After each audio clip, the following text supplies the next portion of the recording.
Hey, we're Saints. Father Chris here. Welcome to our Crucifixional live stream. Glad to have you beautiful people with us.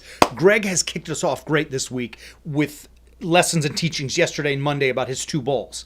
In the first episode on Monday, he talked about how he bounced the ball against the wall and it came back to him, and his daughter was like enamored with it. She's a beautiful 2-year-old and was like, whoa. Yesterday, he talked to us about how his in-laws, as they were visiting, had a ball that his daughter wanted to take with her. And Greg was teaching her, stays there, and so on.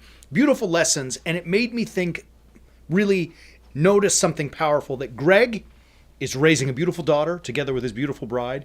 And God willing, if they have more children in the future, I know those kids will be great because Greg is there.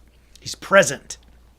He is not an absentee father. And you can see it in the health of his daughter, right? Like, he is a father who is there. And this is something that you would think would be self-evident, that, well, of course the father's there. But in our day and age, it's really not quite that simple, is it? Like, maybe in, days gone by, it would have been a legitimate assumption that there would be a husband and a wife, a father and a mother and a family, and that you could just assume that that was the case, and that maybe in rare or extreme cases there might be a parent missing. Today, however, it's quite different. Many children are raised in single-parent households. You know this. You may know some. You may be one. And while this is not an insult to us as persons, it is to say that the power of having a present father is supremely important. Now listen, I'm going to get nasty today on all of the absentee fathers. I don't care what excuse you give, you better be there, right? Look, sorry, I'm going to be crass. If you're dead, you're off the hook. Otherwise, be a father to your children. I don't care what the circumstances are and why you might say you might want to excuse yourself from doing the responsibilities of a father. Maybe the child was produced out of wedlock, or, they say illegitimate children. Maybe you don't like the woman anymore. Maybe you divorced. Maybe she's crazy. You never know. There's a lot of reasons. Maybe you just are absentee, not in the sense of divorce, but absentee in the sense of you're not physically, emotionally, mentally present. Or you spend all your time at work and come home after they go to bed and leave before they wake up, and all of a sudden you're absent. Whatever it may be, there is this much excuse, this much that you are going to convince me is acceptable to not fulfill your responsibilities of a father.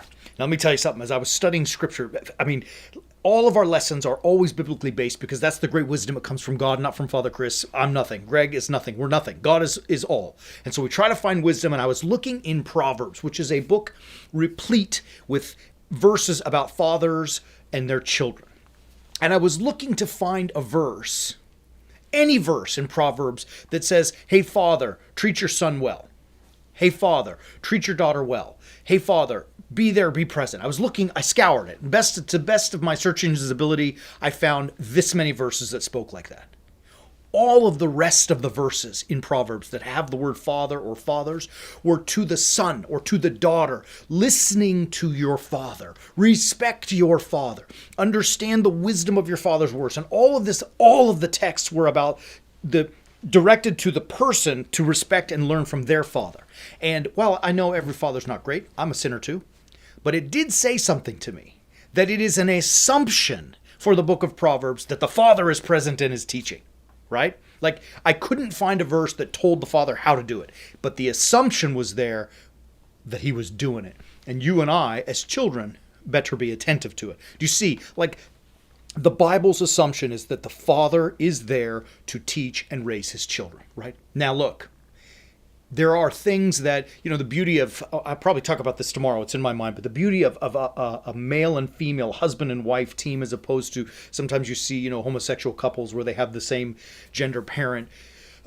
It's so much healthier when it is a male and a woman. And this is not to insult anyone, but it's because men and women are not equal, right? Like, I don't mean equal in the sense of the law. Of course we are. I mean equal in the sense of interchangeable. Like, somehow we're exactly the same, and you can just change a man out for a woman out, and a woman out for a man. And this is not right. It's kind of self-evident. We all know that. And the reason is that we're not, two distinct parts that come together. We are two very distinct and complementary halves of a much greater whole. Do you understand?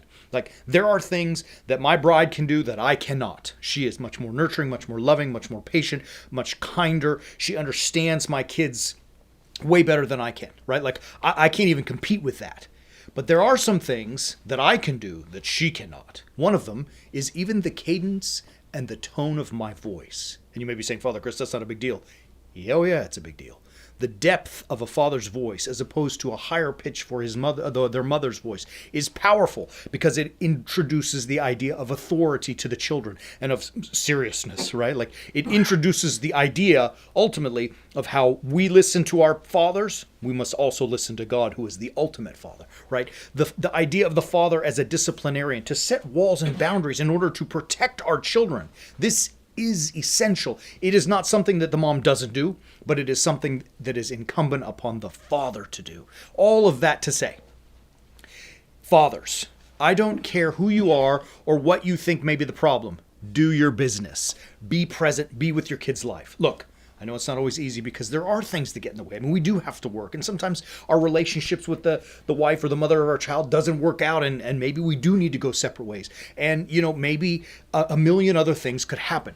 But that does not give you license, does not give you permission. And it will never, in my eyes, allow you an excuse for not being a father who's present to teach their children. How do you do it? You got to figure that out. But do it you must. Love you, beautiful people. We will be back tomorrow to talk about maybe some of that distinction between man and woman and fatherhood. Until then, as always, keep walking on the way of the warrior saint.